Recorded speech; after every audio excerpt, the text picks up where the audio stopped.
Hi, this is Scott Wilkinson, host of Home Theater Geeks. In episode 95, I chat with Tom Norton, Ray Coronado, and Barb Gonzalez about the Consumer Electronics Show we all attended last week. So stay tuned. Netcasts you love. From people you trust. This is Twit. Bandwidth for Home Theater Geeks is provided by Cachefly at CACHEFLY.com. This is Home Theater Geeks with Scott Wilkinson, recorded January 16th, 2012. Episode 95, CES 2012 Wrap-Up. This episode of Home Theater Geeks is brought to you by Netflix. Watch thousands of TV episodes and movies on your PC, Mac, iPad, iPhone, or TV instantly. All streamed directly to you, saving you time, money, and hassle.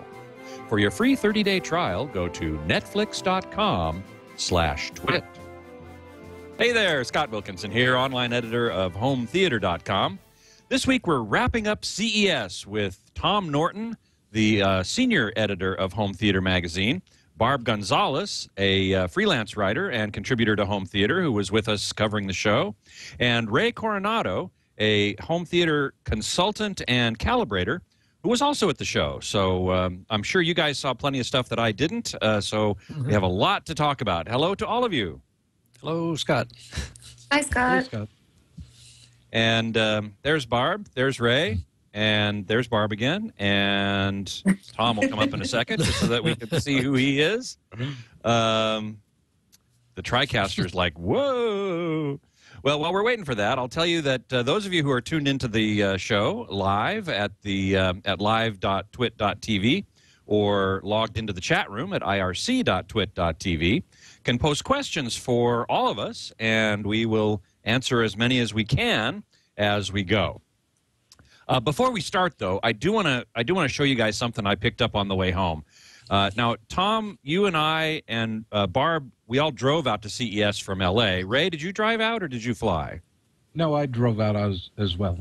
You drove out as well. So we all drove out from L.A., which is often easier than flying because when you take into account, you know, security lines and everything at the airport and taxis from the airport, it doesn't take that much longer to drive.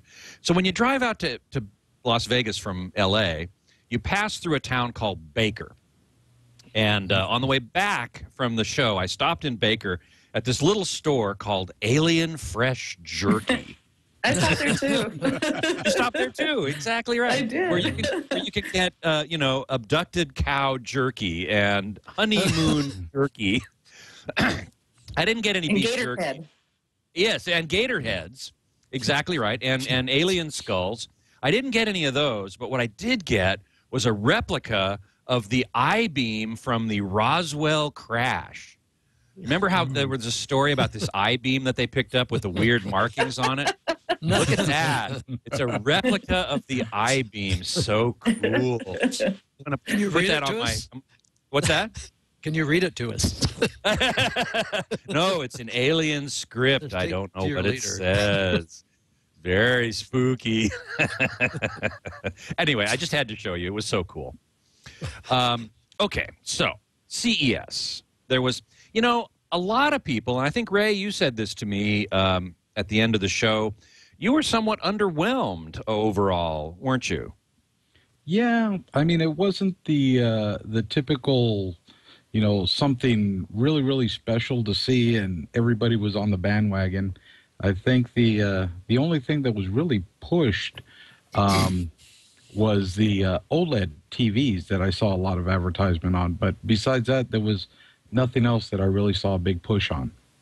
Well, I certainly saw OLED as well. I know all the rest of you did. I was quite excited by it. Tom, what do you think? Yeah, yes, I was too. I think that reaction probably harkens back to, you know, 2 years ago the big thing was 3D.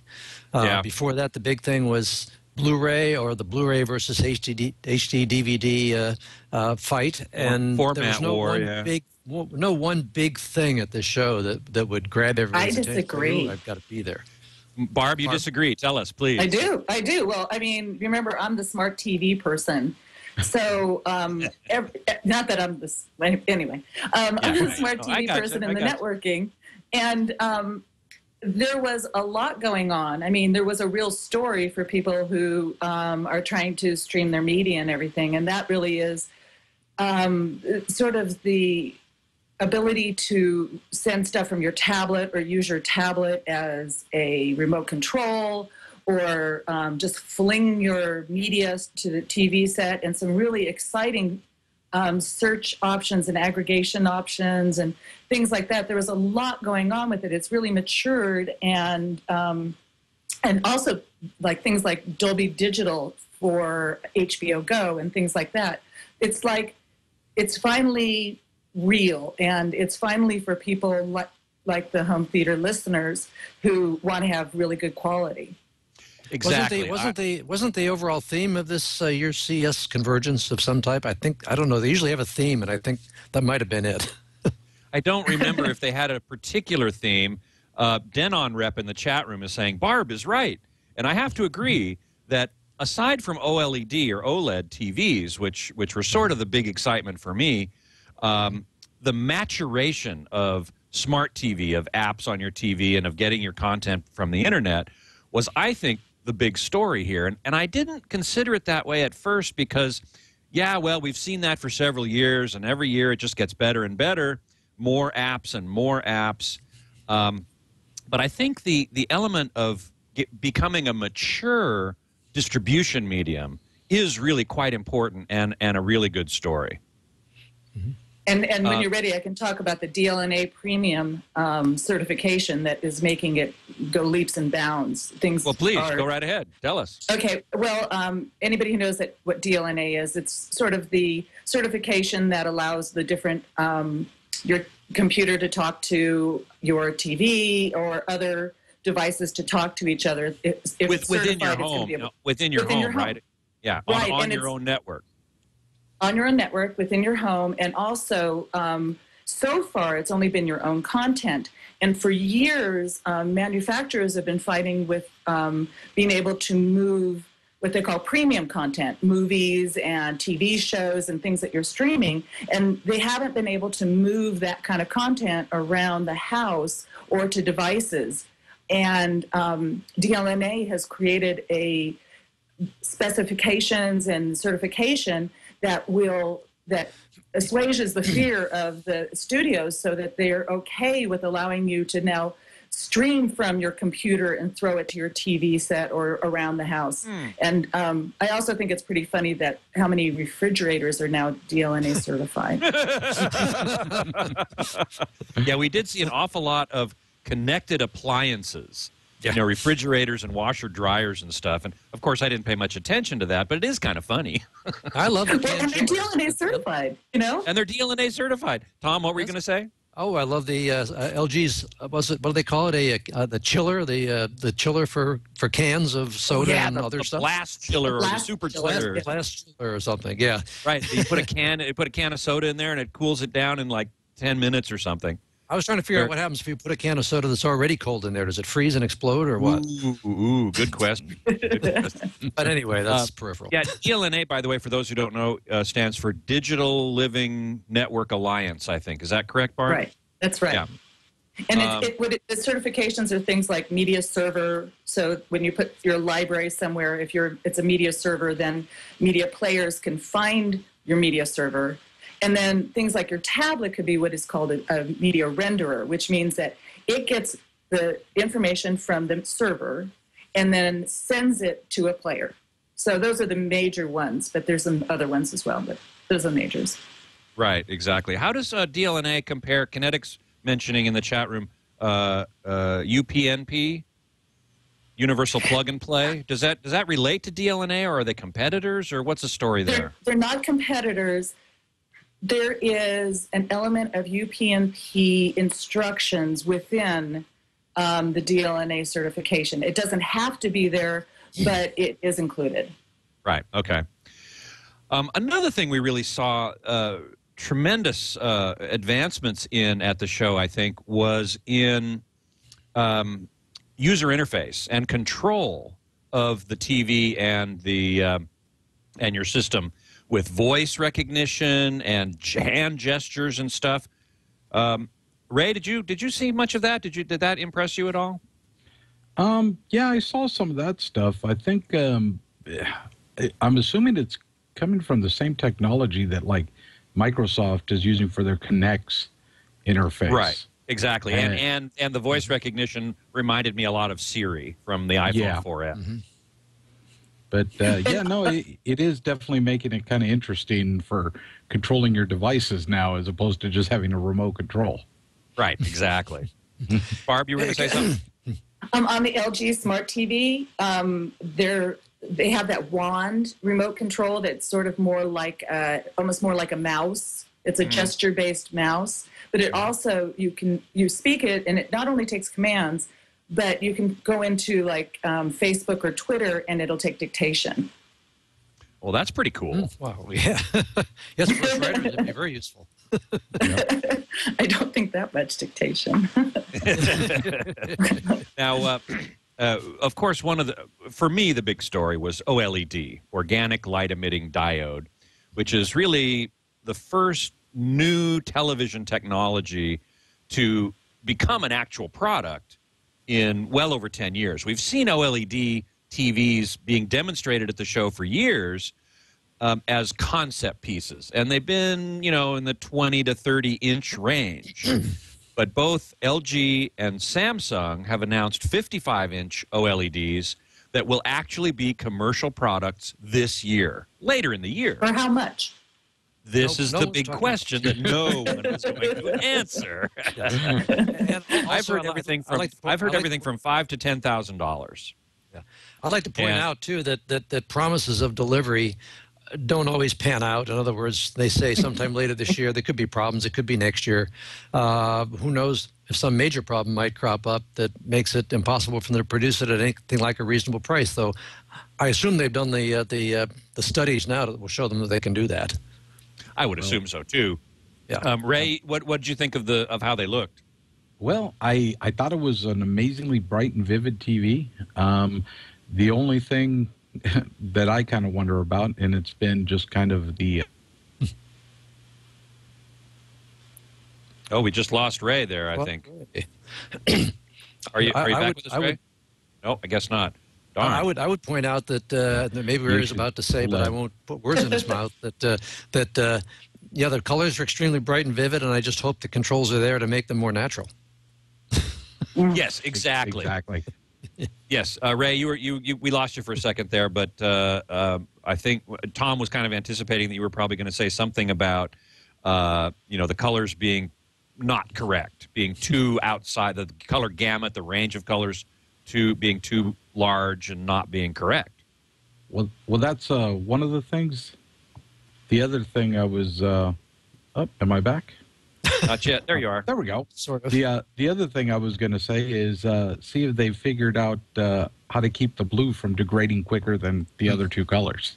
Exactly. Now, I asked them about that, both LG and Samsung, and they said, yes, we have figured that out, but that is a problem with OLED, is that the blue tends to degrade very quickly, relatively quickly. But they specified an expected lifespan of 30,000 hours for these, which is only half as long as what most plasmas and LCDs are spec'd for, 60,000 hours or more. But it's still 10 years at 8 hours a day. Yes, and there aren't too many people that aren't going to replace their TV in 10 years. I just hope it isn't maybe 10 or 12,000 hours of good performance and fairly gradual deterioration after that, whereas at 20,000 hours it looks like crap. Yeah. But and the real problem for us as reviewers is that we never have a TV on for 10,000 hours. Yeah. We're burning in some Panasonic plasmas right now to see if the rising black level problem is still there. But where are we at with that, Tom? We're at a couple thousand hours probably. Yeah, we're a couple 2,500 hours maybe tops. But I would also like to say that I guess I don't know anything about how manufacturers do time testing on products. Obviously, none of them have run OLEDs in for 10 years either. Right. But there are ways to do accelerated testing. But how accurately does that replicate the real world? I'm not sure. I don't know either. Beatmaster in the chat room is asking, how and where are the cables connected? You know, these things are, by the way, we didn't mention that these things are 4 millimeters thick, the screen. Yes, I asked that question actually at the LG booth, and apparently the cable connectors are in the stand for the set. Yes. Now, if you hang the set on the wall, I don't know where that leaves you. Maybe the stand is designed in a way that it could be put someplace where it will look, you know, like something reasonable. You're obviously not going to hang the set on the wall and have the stand on it at the same time. I actually did ask. That Samsung though. I'm sorry. They had that Samsung. They had that Samsung where the stand actually then went to the back and became the wall mount. Maybe that's it. Yes. I think both. I was about to say that, and you're exactly right. Sorry. When you put it on the wall, then part of that stand becomes, you know, part of the casing, and it actually makes the depth of the overall depth of the thing bigger, longer, deeper than 4 millimeters. But it's still, you know, it's still pretty thin compared to what we can get today. Yes, well, LG also said the fellow at LG said they're making a dedicated wall mount for the project. Obviously, an option for the display, because the standard wall mounts that you can go out and buy today, first off, they're fairly thick, which makes no sense with a 4 millimeter thick panel. Yeah. And secondly, the 4 millimeter panel obviously hasn't got much of a thread purchase in it to hold it. Of course, it's not that it's absolutely necessary. I mean, we did mention in our blogs that at least on the LG side, they claim that the weight of the 55-inch OLED was like converted it to pounds, around 17 pounds. Yes, which is extremely light. I mean, you could use Velcro to hang it on the wall. Now, F-Loop in the chat room says that one of them, LG or Samsung, has a white LED with color filters, which is how they solved the blue problem. That's not entirely true. LG, well, let me start with Samsung. Samsung is using straight-ahead red, blue, and green subpixels to create their image. LG is doing a kind of an odd thing, which is to layer the red, green, and blue OLED material on top of each other, plus using a white OLED material, and then color filtering that back out to red, green, and blue, like as in LCD TVs, which use color filters with a white backlight.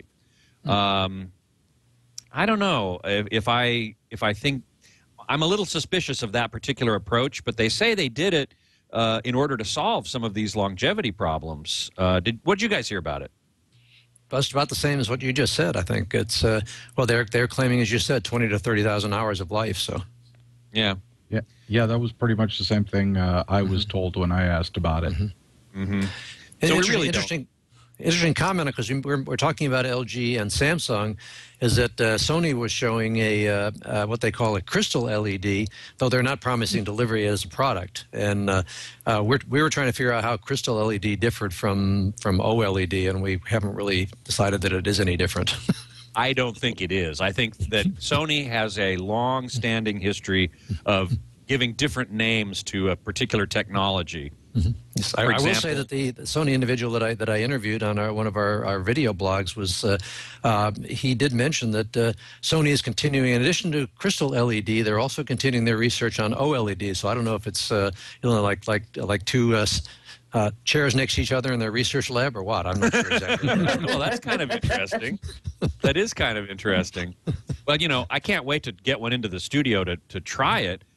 We had a question in the chat room, Ray, for you that was, you know, how will a TV calibrator, what will you do to dial in the OLED TV to get the best picture? Of course, you've never seen one up close and never played with one, so it's hard to answer that question. But I assume it's going to be similar to other TVs. You're going to dial in the grayscale, and you're going to dial in the RGB colors and try and make it conform to system specs. Yeah, that's pretty much it. I mean, there's a set of standards that we calibrate to, and I'll use the controls that are given in the display to try to make that display device adhere to those standards. And you know, some displays do a little bit better than others. And some do a lot better than others. Well, I would point out that Samsung and LG are among those that provide some of the best controls for just in their current sets. That's see true. What happens with OLED. That is true. That's absolutely true.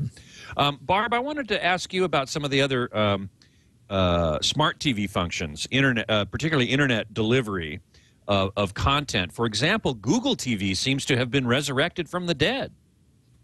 Well, I think that why that is because basically it's having Android on your TV. I think that's what they're looking at. Is it going to be the best idea? I don't know. There's so many great ideas out there. But yeah, LG and I think it was Vizio and Sony, and I think there was a Sony Blu-ray player, which I think there had been before too. Well, there was a Sony TV. And interestingly, what I found interesting was that there had been a Sony TV, which was sort of powered by Google TV, as they say, but there wasn't one in their 2012 roster that they were showing at the show. There was a Blu-ray player and a little network box, a little streamer box from Sony. One of their network boxes is going to be Google TV. You know, I don't know what's going to happen with Google TV. Are they going to make the content partners that they need? But I saw Technicolor has created a delivery system that is just out of this world. Oh yeah, I wanted you to tell us about that. Called MGO. MGO. It is so cool. One of the things. Okay, so it's Technicolor that put it together, and it's an app. It's going to come on some of the TVs as like Samsung and somebody else. I can't remember at the moment. And it's also going to come on Ultrabooks and such. And what it does is it aggregates all media. So you'll put in what your account is for Netflix and what your account is for Hulu. And if you have an ultraviolet account, you know, one of those cloud lockers or any of the other cloud lockers, you put in all the account information, and then you'll just look for the movie that you want to see or the TV show. And it'll look across all those service providers and find where it is. And it'll just find it for you. And if it costs money, if it doesn't come out of Netflix or out of your lockers or anything, it'll let you know if it's going to cost money, and you can decide at that point, which is what Google TV wanted to do originally. That's exactly what I was about to say. That's what Google TV was supposed to be. It was what it was advertised. Exactly. And they even have APIs, which means that they can control certain cable boxes that have open APIs for DirecTV, so that they can even search all of your live TV and all of your DVR, you know, anything that you've recorded. So it can search everywhere. But the thing that's so cool is that this is by Technicolor. And Technicolor, when they do all of the magic that they do for the color of the movies, actually has to kind of record what's on every frame of every movie. So you can actually search something by what's in a scene. And the CEO told me it wouldn't be practical, but let's say you wanted to find every movie that had a Coke can in it. It would be able to search by not just the keywords, not just the tags, but by actual things in a scene. And, you know, or Tom Cruise on a motorcycle or whatever. So, and they have 100,000 movies that they can search and 400,000 TV shows that they can search right away. Wow. It's just insane. And there's a very strong engine. So each person has their own account, and it will come up with recommendations with an algorithm that's beyond any of the ones that we have now, meaning that it will, you know, if you see Shrek, it's going to look for animated comedies, not just comedies or whatever, and it's going to start seeing patterns in the way that you watch movies. And so, like for me, it's going to keep bringing up romantic comedies or something. And but always being able to just go, you know, we don't care where we get it from, just give me the movie. Wow. So it sounds like Technicolor did what Google TV said it was going to do and didn't really. Well, and they have the content partners too. They have all the relationships with all the studios, so that they have nothing blocking them. Whereas Google, you can't get, I forget what it is, you couldn't get some of the major networks on Google. You can't get any of the major networks on Google. You can't get Hulu Plus. You can't get, there's several things that you can't get. It's really, really limited. And that's why I say that while it's great that it's got all this Android stuff, it's not necessarily, unless they fix their content partners' problems, they're not going to be able to do anything. The other part of MGO is that it has what is called second screen, which is something we saw on tablets in every manufacturer, which means that while you're watching the TV and watching a show full screen, on a companion app on your phone or on your computer or on your tablet, You can get things like the background of what happened in the movie, bonus material that you could be watching at the same time. Or you could bring up the menu to go search to where you want to go and watch something else, click on it, and then have it come full screen so you don't ever get the picture-in-picture or you don't have all the layover and stuff like that. That was certainly one of the major themes. Another of the major themes at the show was the multi-screen integration, the integration of tablets and smartphones and laptops with the TV, and doing different things on different screens, which I think is great for not interrupting the movie experience on the screen. You can have, as you said, extra material on your tablet. You could also do things like, Skyping or IMing with friends who are watching the same content without having it actually be on the screen. On the other hand, which is the MySpace. Yeah, or MySpace, which Panasonic introduced as a big thing for them was putting MySpace on, integrating MySpace into the TV watching experience. They even had who was Justin Timberlake was the big star at the Panasonic press conference. Now, what they're going to have a big campaign to explain that this is not the same MySpace. Justin Timberlake and the other CEO, I'm sorry, I can't remember his last name. Yeah. They co-bought the MySpace, and it's not going to be the MySpace that people got tired of before. It really is, to begin with, a music sharing experience, and then later on TV sharing experience where you can have chat rooms that come up on your TV. Panasonic wanted to make it sound like they were the only ones who were doing it, but there will be many manufacturers that will have this MySpace TV app on them. Oh, okay. Well, good. I'd like to bring up one point about the convergence. And Barb, when you mentioned the Technicolor system and the Google system, is that one problem I think the industry has right now is this whole convergence business. It's kind of chaotic. There's so many things happening in so many different directions, with so many people involved, with so many different formats and ideas. It's kind of like having a video disc system, having 12 different systems like Blu-ray, 12 different types of players, and discs that aren't compatible with each other. Yeah, and it's making it confusing.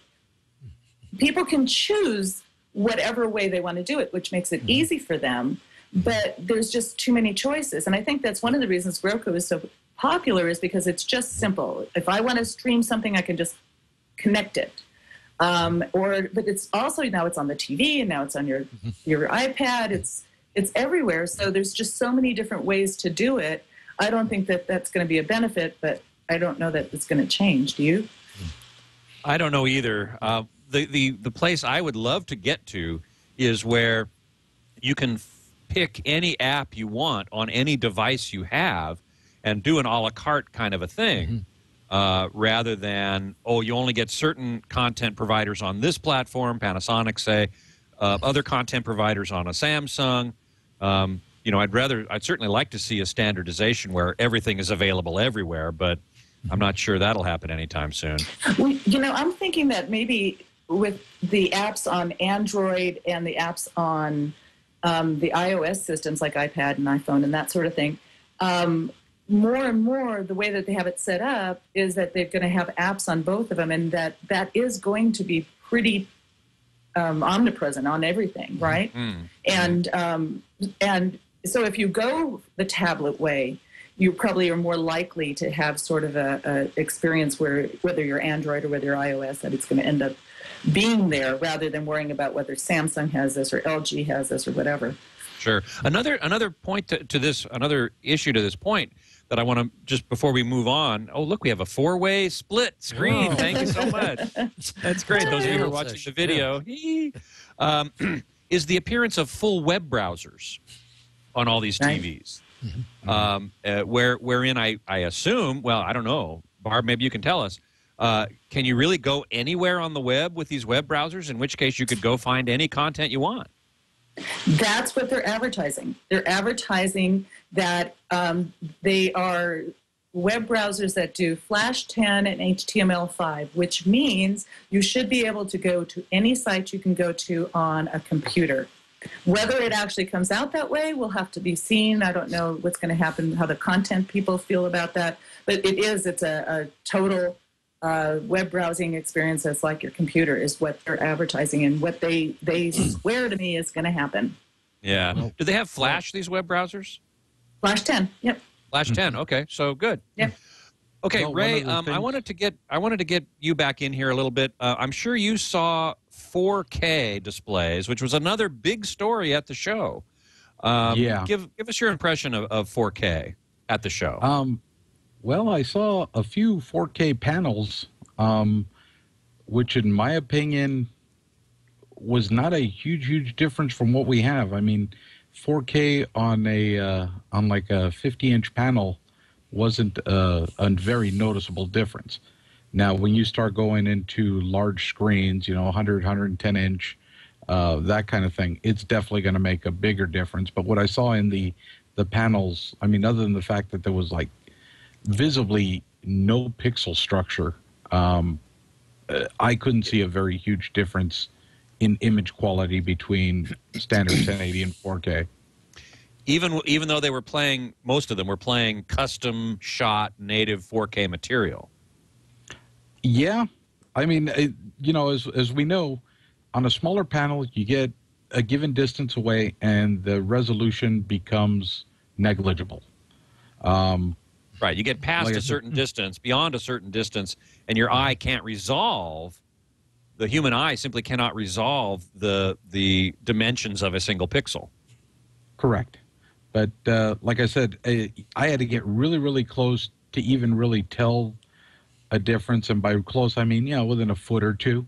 And one of them you could start seeing pixel structure and the other one you couldn't. But from any kind of standard viewing distance, I didn't notice that big of a difference, if any.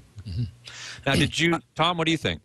I would have to say that probably the biggest benefit of 4K initially might be the ability to get full resolution passive glasses 3D. Yes. Yeah. Full resolution means 1920 by 1080. You don't have the loss of the loss of 50% of your vertical resolution that you get with current passive glasses sets. Of course, if you're going to pay an extra $3,000 or $4,000 premium for 4K set, that will buy an awful lot of active glasses. True enough. Except for the some people don't, for other reasons, some people don't react well to active glasses. Are not only more expensive, but they're less comfortable than passive glasses. We have to say that. They're heavier. You have to recharge them. I heard somebody say at the show, that they got through half a movie and all their active glasses died, and they had to wait to recharge them. Wait to charge them up to see the movie. Oh, Wow. But now another use for 4K, by the way, and a subject we probably should address is this potential for glasses-free TV, because the demos that were shown, at least the best ones that were shown, and there were only 2 or 3 at CES for glasses-free 3D used 4K panels. Yes, we saw that. Barb, you and I saw that at the Toshiba party, at least. Ray, did you see I think it was Toshiba primarily that was doing glasses-free 3D. Yes. Yep. I did see one. I don't remember exactly what it was, what manufacturer. I mean, it was one of those days was just a blur after a while. But the fact that you pretty much had to, I mean, at least the demo I was in, you had to lock your head in a vise, because if you went either left or right, you got a very interesting barring effect, like a instead of horizontal bars, you got vertical bars. Well, but there's a Toshiba TV, right? The one, the face tracking. Yes, I wanted to mention the face tracking, which is a new thing this year with Toshiba glasses free or auto stereoscopic 3D. Can you explain it to us? I guess I can explain what they explained to me.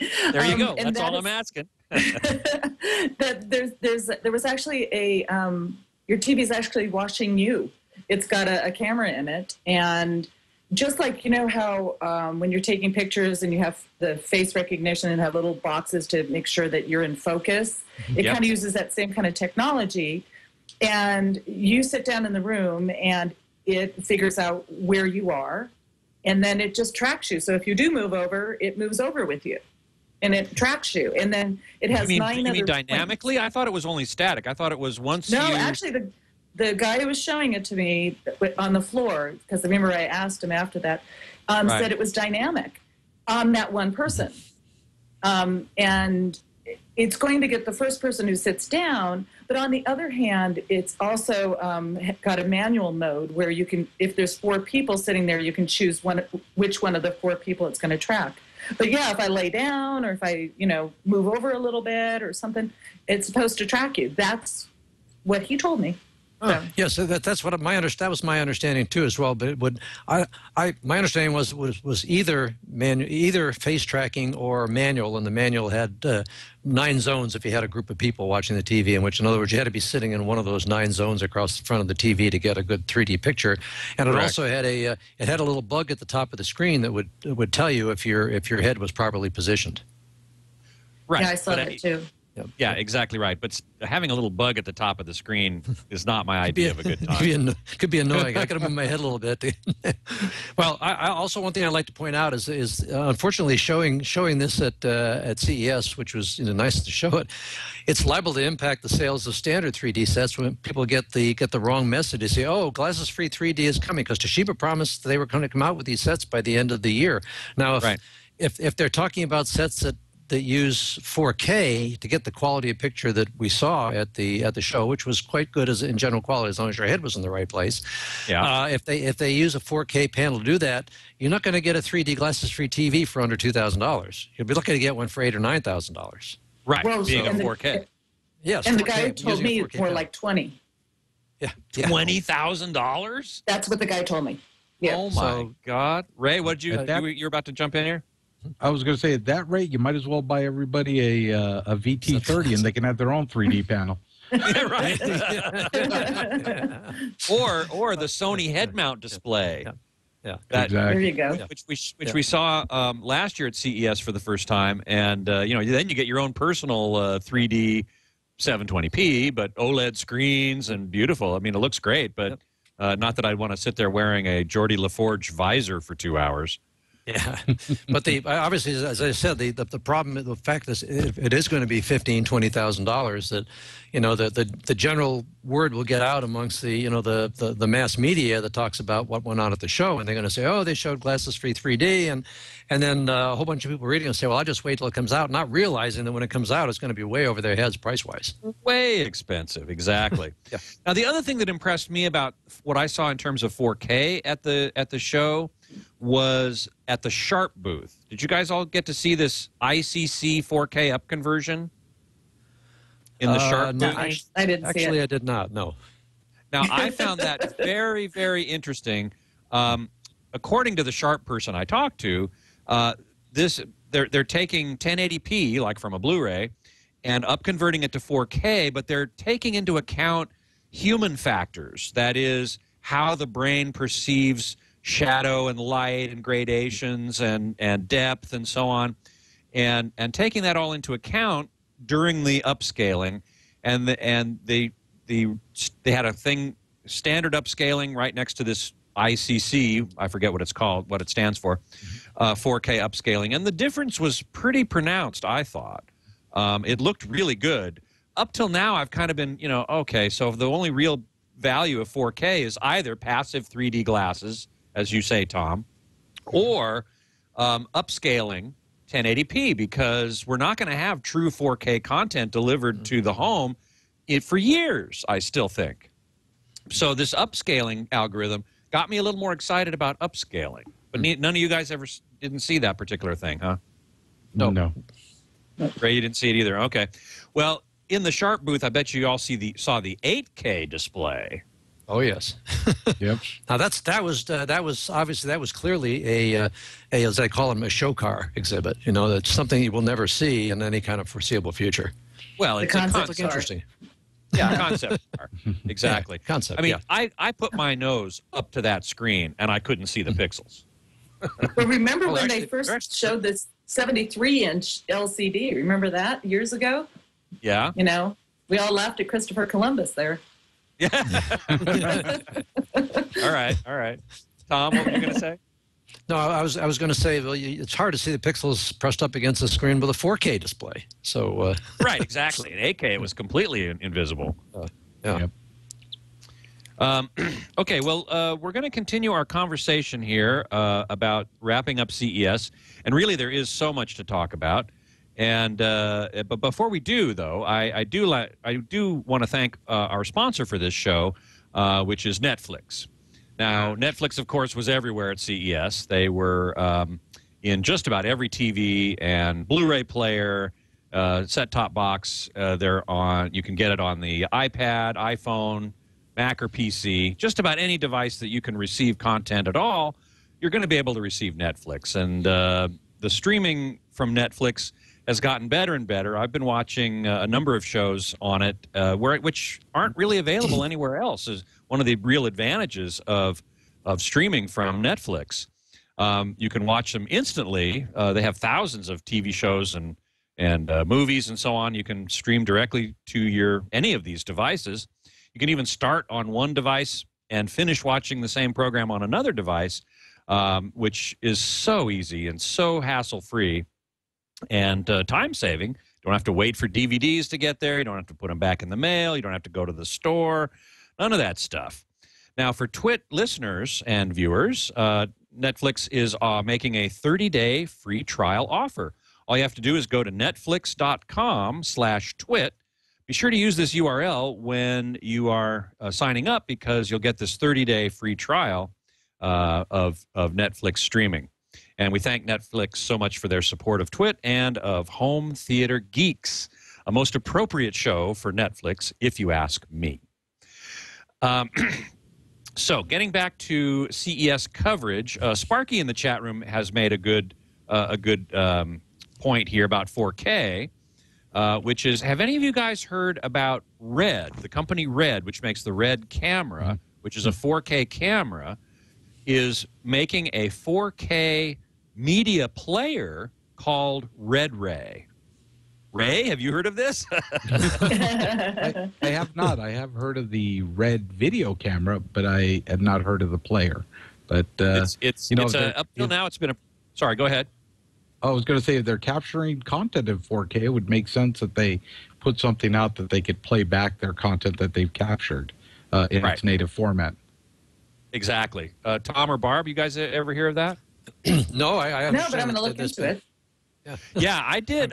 Somebody mentioned it to me not long ago, and I looked it up on the Red site, and they claim, I guess the rumor that I heard, it wasn't on the site, but the rumor that I heard was that right now it's a professional thing that are used for like dailies and so on if you're shooting with a Red camera, but that they are planning to make a consumer version to actually, for like on the order of $1,000, that'll store 4K content on a hard disk and shoot it to your TV. So if that's the case, if that comes out in a year or two, then I'll have to eat my words about 4K content not being available. On the other hand, even if a device like that's available, it doesn't mean the studios are going to release their content in 4K. No. They're paranoid enough about 1080p.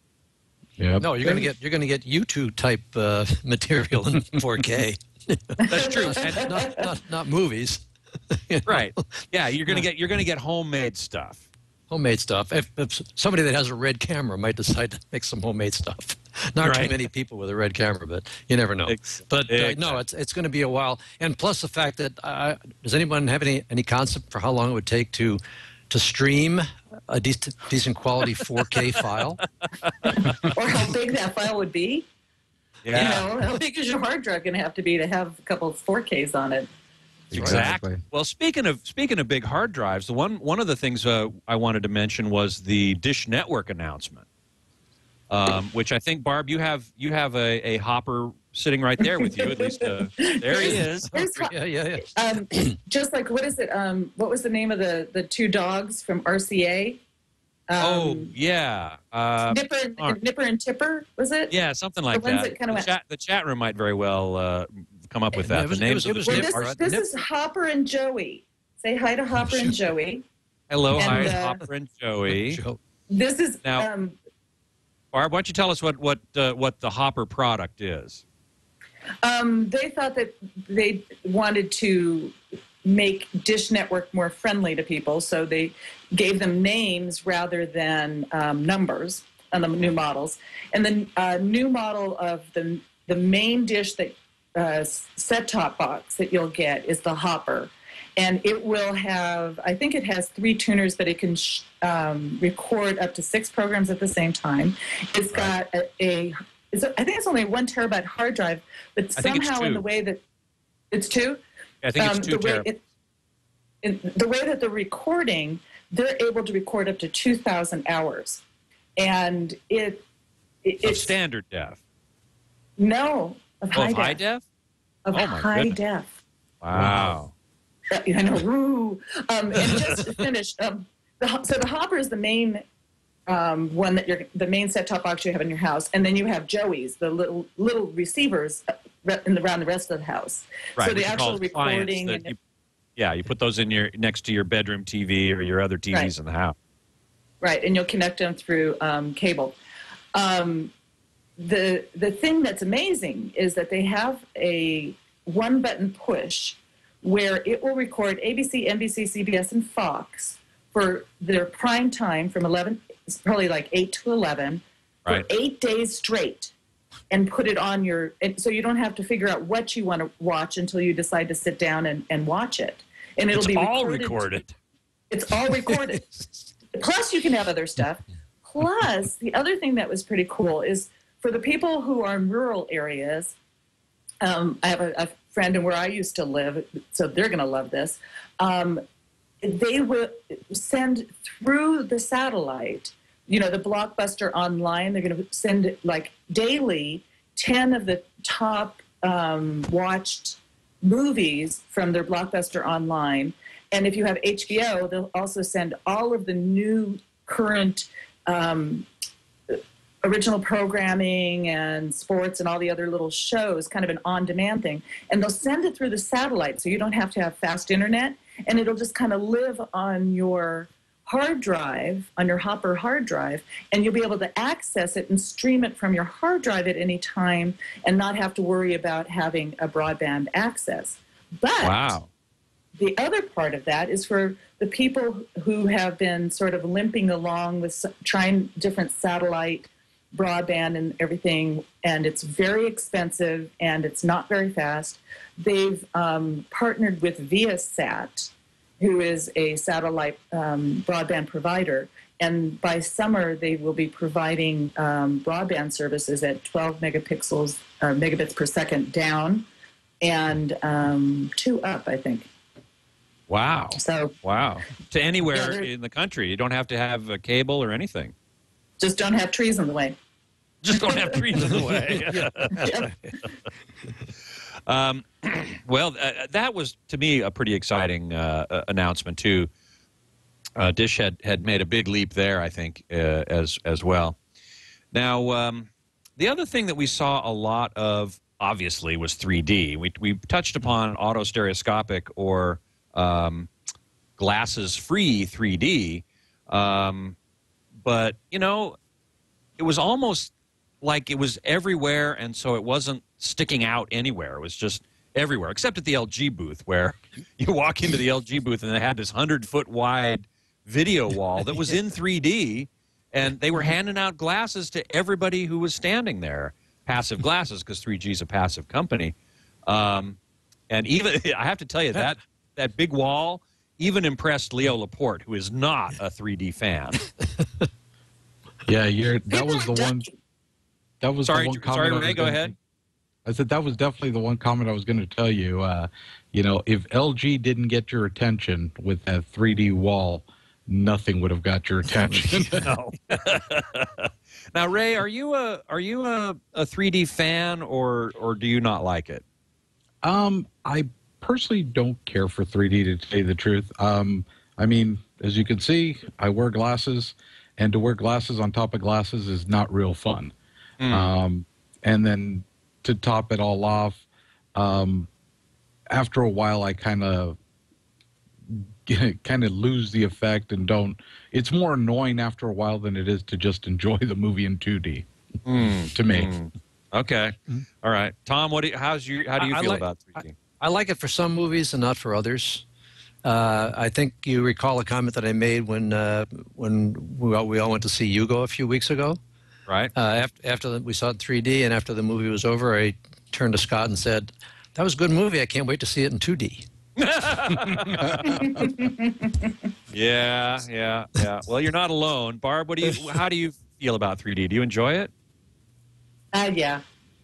I mean, when I was standing in front of that 100-foot wall and the guy kicked the soccer ball out and it, like, everybody ducked and started laughing.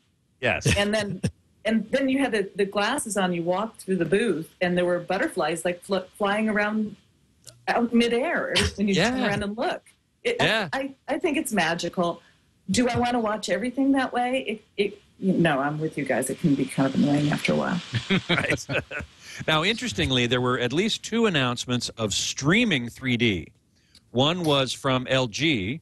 They're doing something called the 3D Zone, which will stream 3D over the internet to your 3D TV.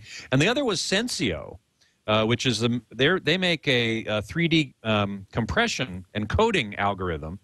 And they sort of saw the dearth of 3D content and said, well, we need to do something about that. So they made a service called 3D Go, which will stream 3D content to your TV. Now, how effective it is, we'll have to wait and see. I don't know. Yeah, I'd like to emphasize the fact that any 3D that's designed to go through a narrow pipe, being at the internet or conventional broadcast, cable or satellite broadcast, I think you can almost guarantee that's not going to be full high resolution in both directions when it arrives at your TV set. It's going to be, for instance, broadcast 3D is generally half resolution in one direction, usually the horizontal direction. If you use that with a passive glasses 3D that's half resolution in the vertical direction, you can see what's going to happen. You're going to get 3D, but it's not going to be a very good picture, and it's certainly not going to be a high definition picture. Ray, did you have something to add? No, that was. Oh, that was it. Okay, very well put. Yeah. There was a lot of hype at the show, especially among, I believe it was Panasonic, about the upcoming Summer Olympics being in 3D. I wanted to make sure to announce that. Yeah. Yes. Well, you also should announce that if that comes over broadcast cable or satellite, it's going to be half resolution in the horizontal direction, probably. Probably the vertical direction. Well, depends on if it's side by side. No, you're right. Horizontal. Side by side, it'd be horizontal. So I mean, it's not going to. It probably won't look bad, but it's not going to be the kind of 3D that you can get off of Blu-ray, for instance, which is the only format that currently that you can guarantee getting full resolution 3D, assuming you have the right playback device display. Exactly. In the few minutes we have left, F-Loop in the chat room is asking, and I wanted to make sure we spent a little time on this. What was exciting on the home theater audio front at the show? We've been talking all about video here. What did you guys see, if anything, that was interesting in the audio realm? I think, Ray, you mentioned something. Yeah, I saw a couple things. The one thing I was really blown away by, but it's definitely not for the 9-to-5 working guy. ADA came out with a new preamp processor that incorporates Trinnov room correction and 16 channels of assignable outputs. Wow. So you could do full 7-channel surround, heights, multiple subwoofers, and apply room correction and speaker remapping to everything. But at a mere $40,000, it should do everything. Man. So, okay, well, did you see anything a little more down to earth than that? I got to tell you, one of the things that I actually went there to see, because I've read a lot about it and just wanted to put my hands on it and talk to somebody, is there's a small company out of China called Mini DSP, and they make a little DSP box that you can use for a multitude of things as far as like room correction, subwoofer correction, crossover, and the thing's about $130 retail. Wow. That's two channels, but you could probably buy 2 or 3 of them and use it for multiple channels if you wanted to. Yeah, well, sure. Yeah, that one was 2-channel, but they actually make an 8-channel in, 8-channel out box for like right around $400. Mm-hmm. Wow, Mini. What was it called again? The company? Mini DSP. Yeah, Mini DSP. Mini DSP. I'll have to check that out. I didn't see that at all. Web 4867 in the chat room is mentioning that Macintosh had an entry-level digital amp at the show. Did anybody see that? Well, they had an entry-level pre-pro if you consider $6,000 entry-level. That's for Macintosh. For Macintosh, it is. Compared to $40,000, yeah, maybe so. Yeah. Well, their big processor is 12,000. This one is 6,000. The biggest difference appears to be that while their big one has a very more sophisticated room compensation feature, the cheaper one has Odyssey, which is certainly not chopped liver, but it's nothing to sneeze at. No, it's not quite as sophisticated, or at least they would tell you that, not quite as sophisticated as one of their $12,000 processor. Sure. Tom, didn't you also see the Golden Ears sound bar? Yes, that was quite impressive. I spent about 20 minutes listening to that and brought some of my own material. And when they first played it, I thought they were actually playing it through some left and right speakers they had sitting on the floor that didn't happen to be hooked up to anything. Wow. Okay, so that's pretty cool. Yeah, but it's for someone that I still feel that a separate set of speakers is always going to be better. But there are people that just can't accommodate that. Sure, they need a sure, exactly right. Barb, did you hear anything that impressed you audio-wise? Well, the only thing I thought that was kind of news for me was that I went into Bang & Olufsen, and they've got now Bang & Olufsen Play that is supposed to be a lower-end, docking stations and things like that, and that are more affordable for the average consumer. Mm-hmm. Well, Bang & Olufsen, of course, is famous for making really expensive, highly designed, really super cool looking products, generally well performing, I think, as also, but I don't know. They sounded good, and they also had designers design these as well, so they look pretty cool too. Mm-hmm. But they didn't really give me exact dollar amounts, so I don't know if it'll be in my kind of price range. There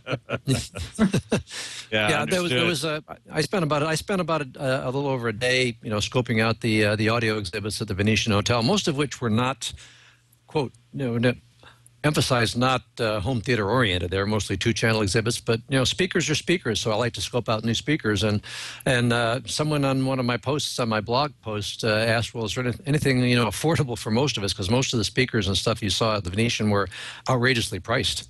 And the answer was yes, there were some things. Revel has a brand new Performer range that's coming out mid-year that's relatively affordable. The most expensive speaker in the line is $4,500 a pair, left and right towers. Well, compared to what Revel normally charges, that is a bargain. That is a bargain compared to their usual prices. And they go all the way down to under $2,000 a pair for some of their bookshelves and such. Right. Also, Atlantic Technology has a bookshelf speaker using their H-Pass system, which is, I believe, around $1,800 a pair, something in that price range for 2. And, of course, you'd have to go more than 2 if you're going multi-channel. And PSB has a new Imagine T2 speaker, which sounded very, very impressive. They had it set up 2-channel.